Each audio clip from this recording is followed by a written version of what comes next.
हाथ में जो फोड़ा हुआ छाला उन्हीं जो पूरा फूटा 9 महीने बाद उसमें से बच्चा निकला जी। राजा हम हैं, अब भगवती आपके यहाँ उत्पन्न होती है। यहाँ की कहानी क्या है, कुछ बताएंगे आप? कहानी तो हमको पता नहीं है अभी। बताइए, अब दर्शन करने यहाँ को कहानी नहीं पता है। अभी हम लोग आए हुए हैं यहाँ पे थावे में, पहला दिन है आज नवरात्र का, और आइए आपको दिखाते हैं। बहुत ही अच्छा लग रहा है यहाँ पे आके, काफी लोग हैं। आज पहला दिन है नवरात्र का, और आप यहाँ पे भी देख सकते हैं। यहाँ के बारे में बहुत ही रोचक कहानी है। यहाँ पे ऐसा बताया जाता है कि रहसु भगत का ऐसे सर में से माता जी अपने हाथ का सोने का कंगन निकाली थी। अभी वो भी आपको मंदिर दिखाएंगे रहसु भगत का। अंदर में आप देख सकते हैं यहाँ पे अच्छी खासी सिक्योरिटी भी है, अच्छी खासी भीड़ भी है यहाँ पे। यहाँ पे लोगों को अगर कुछ हो जाए, गर्मी से अगर फिट आए, तो उसके लिए एम्बुलेंस, हर चीज़ की व्यवस्था यहाँ पे रखी गई है थावे मंदिर के बाहर। मंदिर के अंदर का विजुअल तो हम आपको नहीं दिखा सकते हैं, लेकिन आइए कुछ लोगों से बात करते हैं और पता करते हैं उनके जुबान से कि यहाँ पे पहले क्या हुआ था जिसकी वजह से आज थावे मंदिर बना है। हाँ भैया, आप यहाँ पे डेली फोटो खींचने के लिए आते हैं? डेली पहली बार आए हैं। अभी तक कितनी कमाई हो गई है? अभी कहाँ एक भी नहीं हुआ है। आप बताइए। हम लोग तो कमा लिए 500 रुपये कमा लिए डेली का? डेली का डेली थोड़ी 500 कमाते, कभी कम कमाते कभी ज्यादा। नवरात्र में एकदम तगड़ा चलता है, 10 दिन। हाँ 10। आज तो बहुत भीड़ होगा, सुबह से हम लोग लेट आए हैं। बहुत भीड़ है। छोटे छोटे बच्चे को आप देख सकते हैं यहाँ पे, जो सर पे चंदन लगा रहे हैं। और चंदन लगा के यहाँ पे मतलब कि एक छोटे बच्चे से लेके एक बूढ़े तक हर किसी का यहाँ पे रोजगार है। इधर आओ, इधर आओ। यहाँ पे आज पहली बार आए हो, रोज आते हो? नहीं, हम यहाँ पे आते हैं शुक्रवार को और रविवार को। शुक्रवार और सोमवार को आते हो? अच्छा। और यहाँ पे पर डे मतलब कितना लेते हो एक बार चंदन लगाते हो सर पे? तो जितना इच्छा, जो भी जितना देता है उतना रख लेता हूँ। अच्छा, मुझे लगाओ एक बार।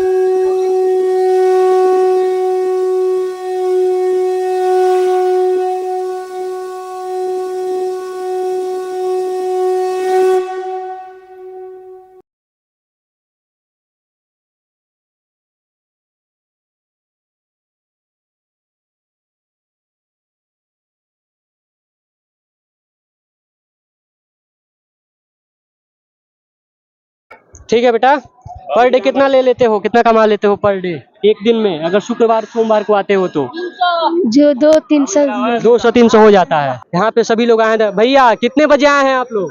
भैया अभी तो कुछ टाइम हुआ। कुछ टाइम हुआ। सुबह में बहुत भीड़ होगा यहाँ पे? सुबह में बहुत ज्यादा, मॉर्निंग में बहुत ज्यादा परेशानी होता होगा लोगों को लाइन में खड़े होके। हाँ बहुत ज्यादा। अभी तो थोड़ा सही है जी भैया। हम लोग समझे कि अभी भीड़ होगा, लेकिन सुबह में भीड़ खत्म। हमको लगा था कि भैया अभी भीड़ खत्म हो, इसलिए हम लोग यहाँ पे अभी हो गया इस बार। अच्छा, भीड़। यहाँ की कहानी क्या है, कुछ बताएंगे आप? कहानी तो हमको पता नहीं है अभी। बताइए, अब दर्शन करने यहाँ को कहानी नहीं पता है। यहाँ की कहानी है, जो एक राजा मनन सिंह थे।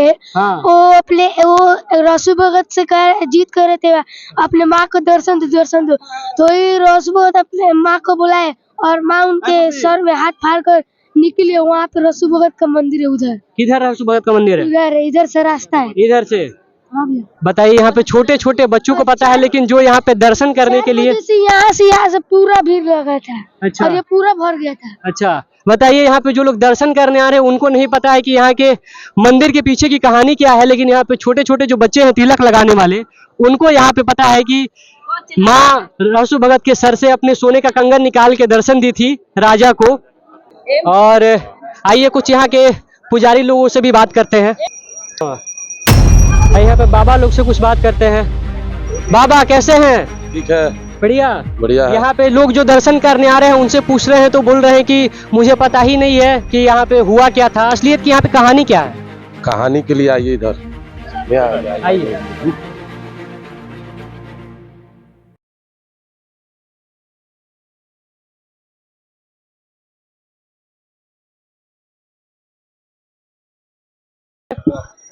जो यहाँ पे दर्शन करने के लिए आ रहे हैं उन लोगों को यहाँ की कहानी के बारे में नहीं पता है कि यहाँ पे पहले क्या हुआ था, किस वजह से यहाँ पे मंदिर बना।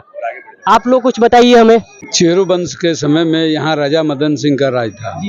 उन्हीं के राज में रहसु नाम के भक्त रहा करते थे, जो दिन भर भगवती का पूजा पाठ करते थे, कतरा वगैरह काट के इकट्ठा करते थे। भगवती की कृपा से रात में बाग से दौरी करते थे। जिस चीज़ का कामना करते थे कि आज हमको ये चीज़ चाहिए, वह चीज़ भगवती की कृपा से उनको मिलता था। कुछ दिनों के बाद राज्य में रहते थे, अन्न खाते थे, पानी पीते थे, तो राज का कुछ कर तो देना है ना। कुछ दिनों के बाद यह बात राजा को पता लगा कि जो है सो कि रहसू हमारे राज्य में रहते हैं, अन्न खाते हैं, पानी पीते हैं और राज का कोई कर वगैरह नहीं देते हैं। अब उनके यहाँ भी दरबार लगता है, हमको ये चीज़ चाहिए, ये चीज़ चाहिए। राजा बुलाया उनको कि भाई ऐसा ऐसा बात है जो है, तो पता लगा है, कहे कि हाँ हुजूर बात सही है। हम देवी का पूजा पाठ करते हैं, कतरा वगैरह काट के इकट्ठा करते हैं और उससे रात में दौड़ी करते हैं बाग से, 9 कुंजन बाग से, 9 गो बाग से, तो उसमें से जिस चीज़ का कामना करते हैं वो निकल जाता है। तो कहे कि राजा हम हैं, अब भगवती आपके यहाँ उत्पन्न होती है। तो कहे कि ठीक है, आप उनको भगवती को दिखाइए। तो रहसू बोले कि ना हम रहेंगे, ना आप रहिएगा, ना ये राज्य रहेगा, सब कुछ नष्ट भ्रष्ट हो जाएगा। तो राजा बोले कि ठीक है, ऐसा कोई बात नहीं है, जो होगा सो देखा जाएगा, आप पहले भगवती को दिखाइए। तो यहीं से राजा मदन सिंह का कचहरी का जगह है जहाँ भगवती का मंदिर है।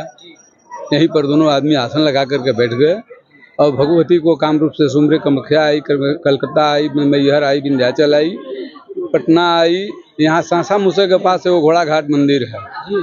हर जगह बताते गए कि भगवती यहाँ आ गई है। घोड़ा घाट में जब भगवती आई तो रसू बोले कि हुजूर जो है सो कीजिए, भगवती यहाँ आ गई है, अगर आपका आदेश हो तो हम यहाँ से लौटा सकते हैं। कहे कि नहीं नहीं, जो बात हो गया है सो हो गया है। तो जब भगवती वहाँ से चलने से पहले जो है यहाँ सब कुछ भूकंप होने लगा, भूचाल होने लगा, जीव जंतु जितना भी पेड़ कूद थे, जिया जंतु जो थे सब मरने लगे, घर द्वार गिरने लगा। उसके बाद यहाँ भगवती वहाँ से चली, यहाँ आई, रहसू का मस्तक फटा, राजा दर्शन किए, रहसू और राजा दोनों आदमी यहीं विलीन हो गए। मूर्ति पूरा शरीर में यहाँ पत्थर के रूप में प्रकट हो गई। वो जो राजा थे और हथुआ नरेश दोनों सेम है या फिर अलग अलग है? नहीं, अलग अलग, अलग अलग है। उनका जो वंश था वो खत्म हो गया, उनका वंश जो था वो सब खत्म हो गया, राजपाट खत्म हो गया।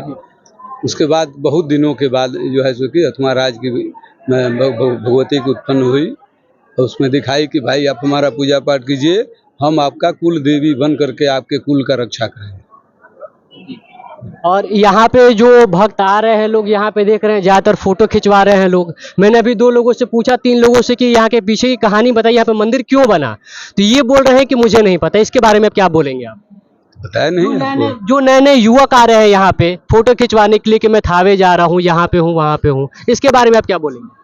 ये तो मैंने फोटो खिंचवाना तो आपकी पारदर्शिता हो गई। यानी कि यहाँ पे लोग आ रहे हैं, उनको इस मंदिर के पीछे की कहानी नहीं पता, सिर्फ यहाँ पे दर्शन कर रहे हैं और फोटो खिंचवा रहे हैं। जो लोग दर्शन करने आ रहे हैं सो दर्शन करने के लिए आ रहे हैं, जो फोटो खिंचवाने के लिए आ रहे हैं वो फोटो खिंचवा रहे हैं। अपनी अपनी कामना है, उसमें तो किसी का कोई जोर जबरदस्ती है नहीं। अभी चलिए आपको हम रहसू भगत का मंदिर आपको हम दिखाते हैं, दर्शन कराते हैं। और वहाँ पे बाबा जैसे बताएं कि 9 बाघों से वहाँ पे दौरी हुआ करता था पहले। तो एक बार चलिए हम आपको उधर दिखाते हैं।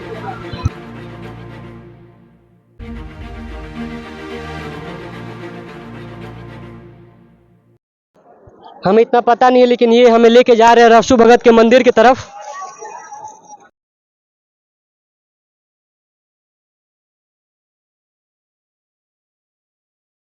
निकलना यहाँ पे पड़ रहा है बीच से।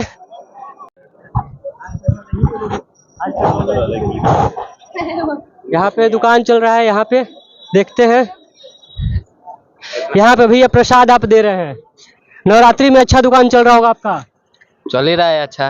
और पर डे कैसा चलता है? सही चलता है, बढ़िया चलता है, बढ़िया। माता का कृपा हमेशा बना रहता है ना।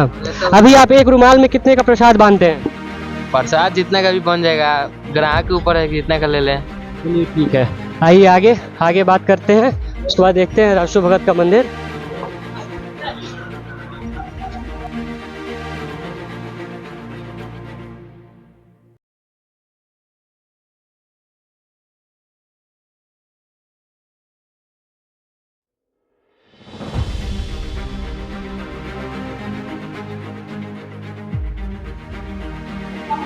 यहाँ पे आप देख सकते हैं, ये माता रानी का मंदिर है, थावे वाली माता का मंदिर है, और इसके पीछे है रहसू भगत का।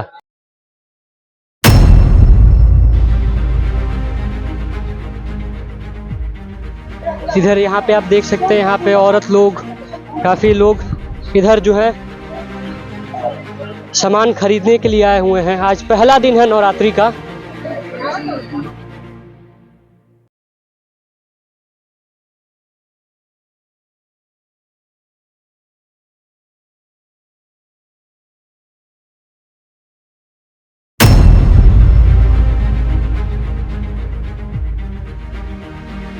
सुबह के समय आने पे इधर भीड़ बहुत होता है। ये छोटे छोटे जो बच्चे हैं यहाँ पे 2-3, वो हमें रहसु भगत के मंदिर की तरफ लेके जा रहे हैं।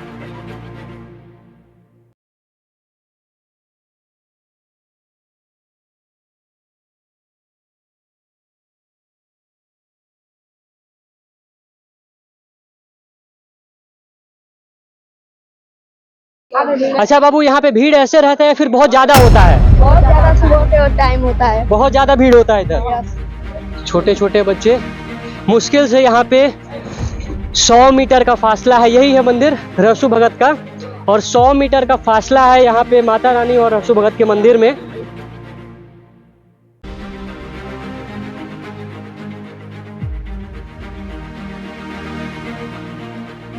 यहाँ पे आप देख सकते हैं सीधे सामने जो है, सामने एक बार दिखाइए, सामने जो है माता रानी का मंदिर और ठीक पीछे जो है वो रहसु भगत का मंदिर है।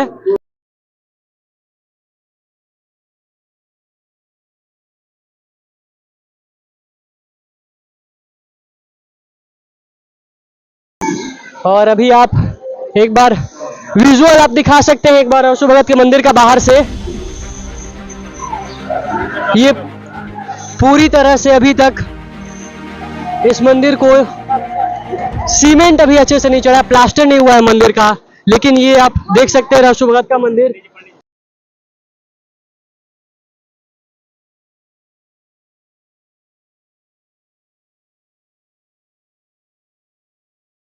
यहाँ पे पहले हम जूता खोलेंगे, फिर अंदर जाने की परंपरा है जो कि हर मंदिर में होता है। पे पंडित जी आए हुए हैं। पंडित जी, सबसे पहले तो पंडित जी लगता है बात करने के मूड में नहीं है, आइए आप अंदर। पंडित जी एक बार आपको अंदर दिखाते हैं रहसु भगत का मंदिर। यहाँ से इधर से एंट्री बंद है और आप इधर से है ना।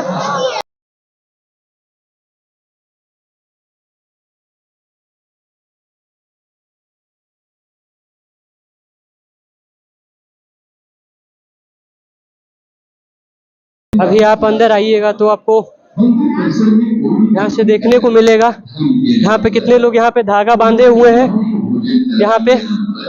और ये रहा रहसु भगत का मंदिर।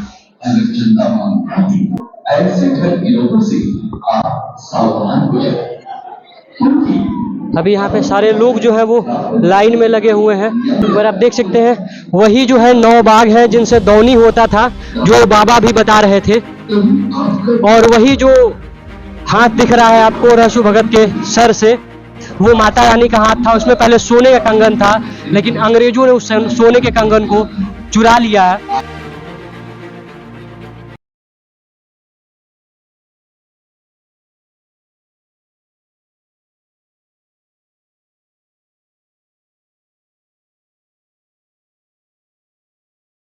बाबा यहाँ पे हमें बताया गया अंदर यहाँ इधर रहसु भगत का मंदिर है, यहाँ की पहले की कहानी आप बता सकते हैं? ये तो कहानी बहुत साल पहले की है, ठीक है। हाँ आइए हम बैठ के इत्मीनान से बात करें। आइए, तो ये बताएंगे बाबा हमें।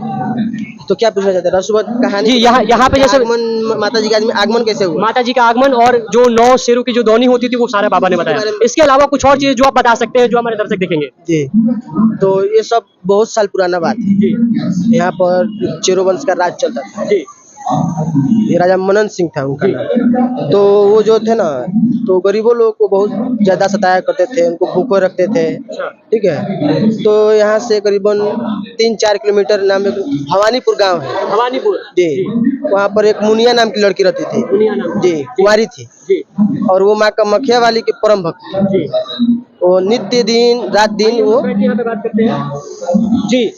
वो नित्य रात दिन उठ करके माँ कामाख्या वाली की पूजा पाठ करती थी डेली। डेली प्रतिदिन। तो माँ कामाख्या वाली के आशीर्वाद से एक दिन माँ कामाख्या वाली ने उसको दर्शन दिए और बोले कि मुनिया, मैं तुम्हारी भक्ति से बहुत ज्यादा प्रसन्न हूँ और मैं तुम्हारे सिवा एक काम करना चाहता हूँ। तो बोले कि कौन सा काम? तो समय आने पर हम तुमको बताएंगे। बोले ठीक है। उसके बाद से राज्य में जो अकाल पड़ने लगा, लोग गरीबों लोग भूखे मरने लगे, तब बोलते हैं ना, पाप के घड़ा भर जाने पर विनाश होता है। ठीक है।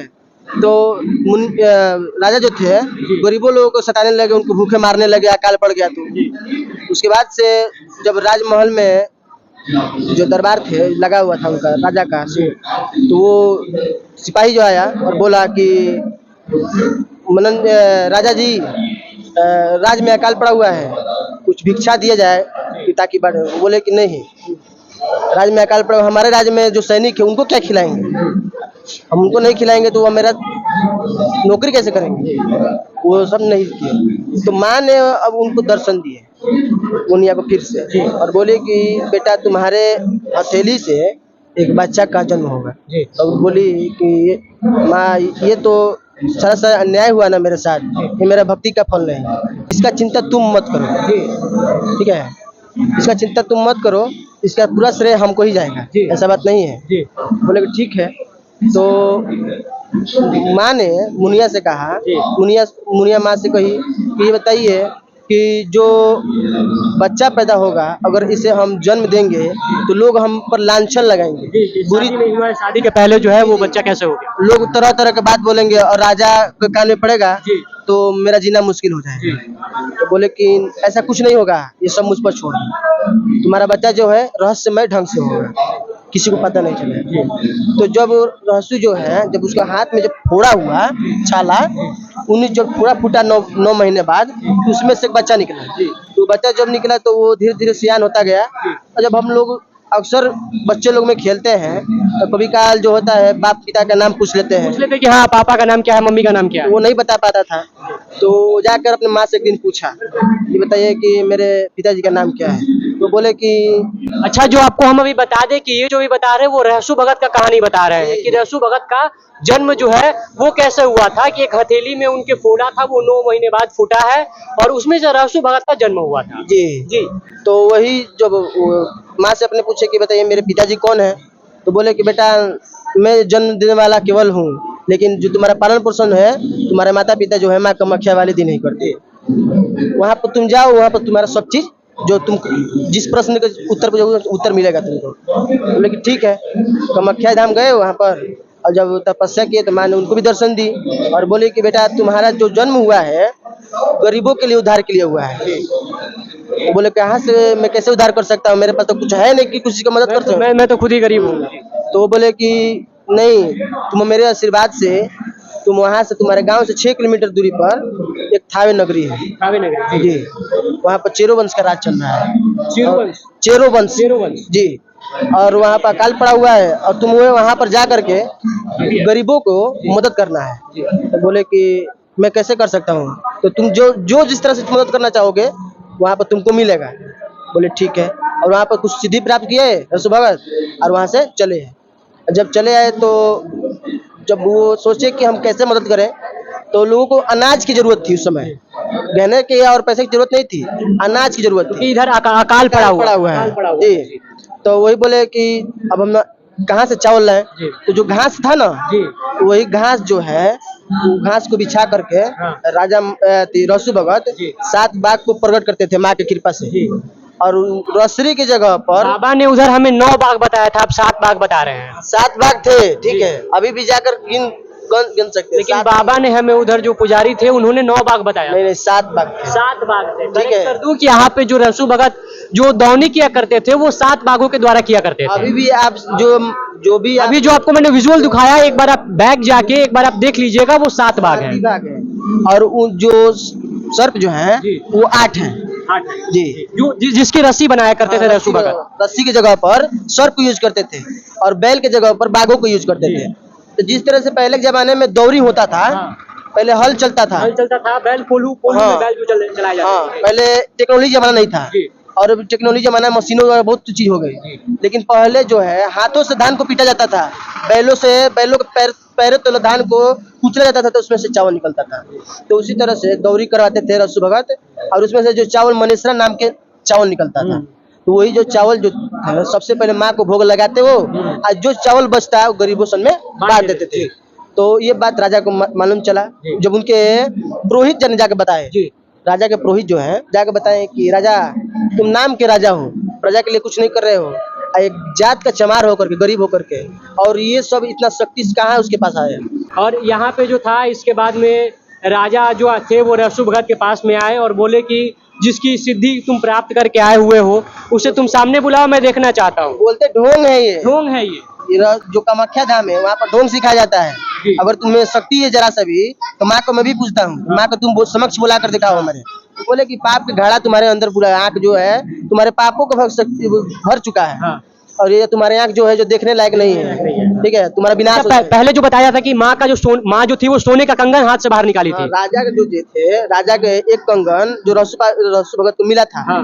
कंगन हाँ। जो कामाख्या धाम गए थे तभी मिला। ऐसा लोग बोलते हैं कि जो कंगन था माँ का वो अंग्रेजों ने चोरी कर लिया है। ये नहीं, तो बहुत अंग्रेजों से नहीं, महाभारत के काल से ये जो है कहानी है। जी। अच्छा, ये जो कहानी हम लोग यहाँ पे जो माता का हम लोग अभी दर्शन करते हैं, देखते हैं, ये बहुत पुराने समय की बात है। जी जी जी, बहुत पुरानी सर। ठीक है, ठीक है, बहुत बहुत धन्यवाद आपका। ठीक है, अभी हम लोग एंडिंग करते हैं, आप देखते रहिए राजपाट। जय हिंद।